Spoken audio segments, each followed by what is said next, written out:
Hello, Year 1, and welcome to your English lesson today. It's Tuesday, the 23rd of February, 2021, and I'm here to go through your learning with you. So what are we learning today? We are learning to draw a story map of a favourite traditional tale. Now, you're going to have to use some of your prior learning again here because we've done story maps before, haven't we? We've done them in previous weeks.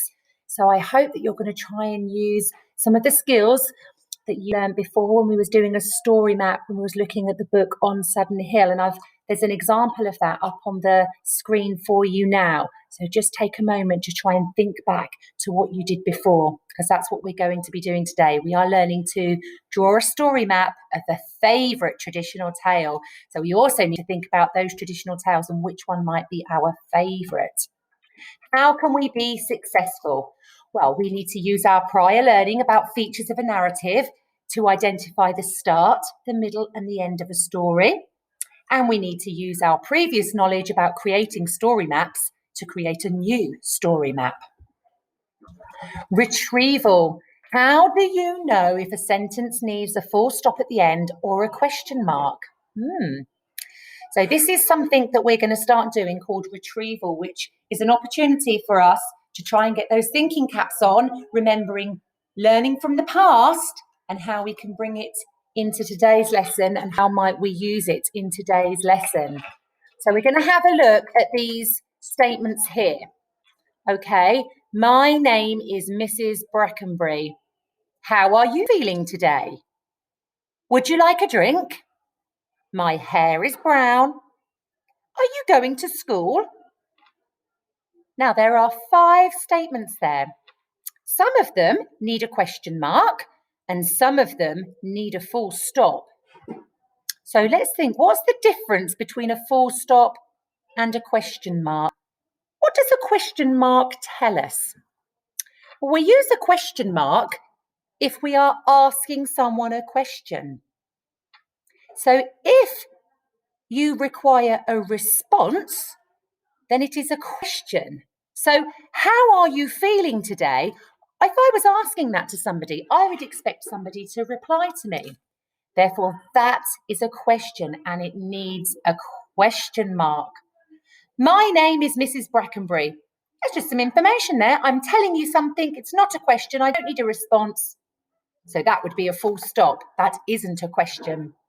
So have a little look through those 5 statements. You can write them in your book and add a question mark or a full stop if you wish, or you can just talk them through and make a decision on what you would put at the end of each one. Just pause the video while you do that. Okay, now, can you just go through your sentences and can you explain why you chose a full stop or a question mark for each sentence? It would be lovely to know why you made that decision, why you thought it was a question mark or you thought it was a full stop. Okay, moving on to today's lesson then. Can you remember what 3 traditional tales these pictures made us think of? So we looked at these 2 pictures yesterday, the troll and Mr. Wolf, and we focused on 3 traditional tales that these 2 pictures made us think about. Can you remember what they are? So we had Little Red Riding Hood. I think that was inspired by the picture of Mr. Wolf. We had the 3 Little Pigs, again inspired by the picture Mr. Wolf, and the 3 Billy Goat Scruff, inspired by the picture of the troll. So I would like you to choose your favourite story from these 3. 3 Little Pigs, Little Red Riding Hood, and the 3 Billy Goat Scruff. I would like you to draw a front cover to represent the book of your choice. Can you include a picture that shows who the characters are and where the story is set? I should be able to tell which story you have chosen by the characters and setting you have drawn. So you need to try and make it very clear which story you have chosen in your book by drawing a picture and making sure those pictures are very clear on whether the characters are pigs, a little girl, goats. That should make it very clear to me which is your favourite?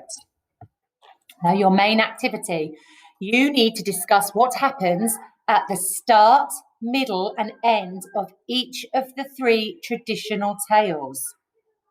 So you're going to have a think about each of the stories and have a think about what happens at the start, the middle, and end of each of the 3 traditional tales.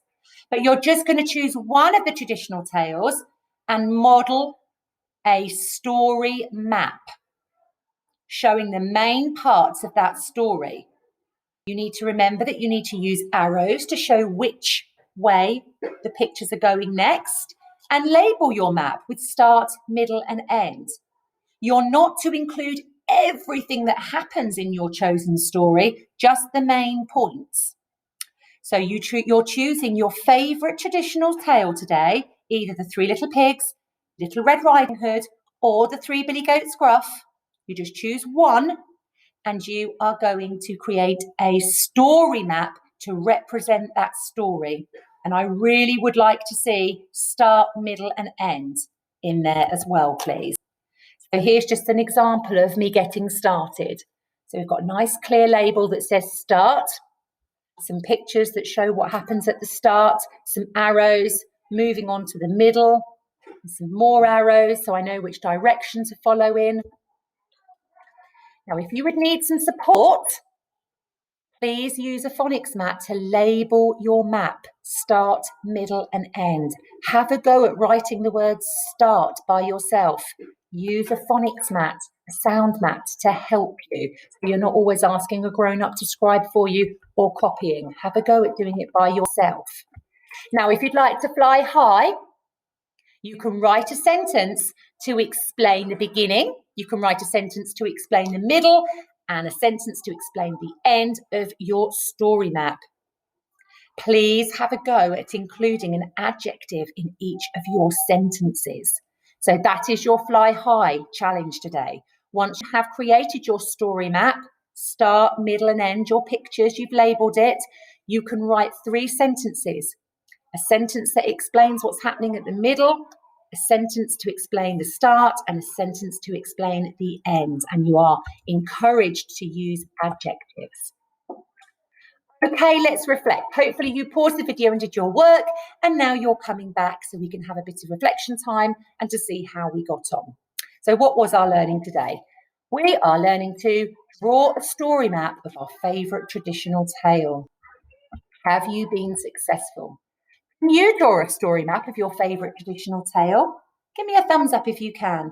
Hopefully you've all been able to choose your favourite fairy tale. We gave you 3 to choose from. Hopefully you was able to select which one was your favourite, and you was able to represent that story using a story map, hopefully including start, middle and end as well. Can you label your story map? And there you go, that's the start, the middle and the end. We're really hoping that is included. Please share some of your work by emailing it to us. We hope you've enjoyed your English learning for today, and we look forward to seeing you really, really soon. Take care. Bye-bye.